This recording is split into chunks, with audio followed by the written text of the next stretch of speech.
கோவை அரசு மருத்துவமனையில் நோயாளிகளுக்கு உணவு எடுத்து செல்வதற்காக ரோட்டரி கிளப் சார்பில் பேட்டரி ஆட்டோ வழங்கப்பட்டுள்ளது.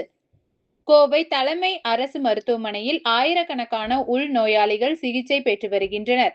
அவர்களுக்கு உணவு எடுத்து செல்வதற்காக ரோட்டரி கிளப் ஆஃப் சவுத் சார்பில் 2.25 லட்சம் மதிப்பீட்டில் பேட்டரி ஆட்டோ வழங்கப்பட்டுள்ளது.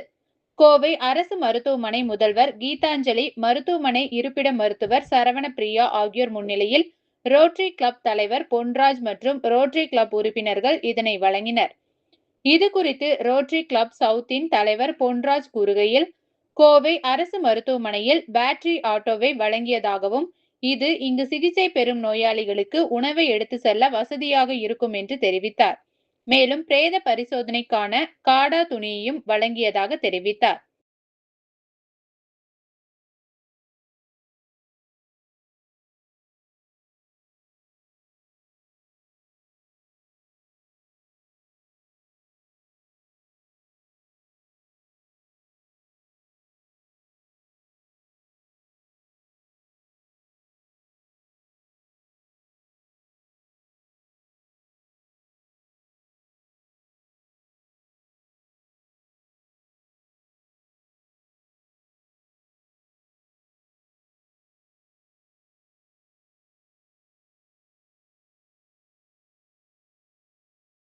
ஆட்டோ நாங்கள் வந்து ப்ரொவைட் பண்ணியிருக்கோம்.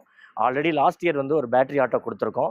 இங்கே இருக்கிற பேஷண்ட்ஸுக்கு 5வது மாடி 6வது மாடி வரைக்கும் இருக்கிற பேஷண்ட்ஸுக்கு வந்து அவங்களுக்கு உணவு கொண்டு போகிறதுக்கு ஒரு வசதியாக இருக்கும்னு சொல்லி போட்டு இங்கே இருக்கிற டீன் மேடம் கீதாஞ்சலி மேடமும் ஆர்எம்ஓ மேடம் அவங்க 2 பேர் கேட்டதற்காக இணங்க நாங்கள் வந்து இந்த இடத்துல வந்து இப்போ அதை கொடுத்துருக்குறோம்.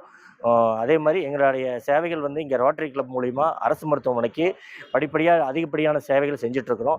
அதே போல் இன்றைக்கி மார்ச்சுரிக்கு தேவையான ஒரு காடா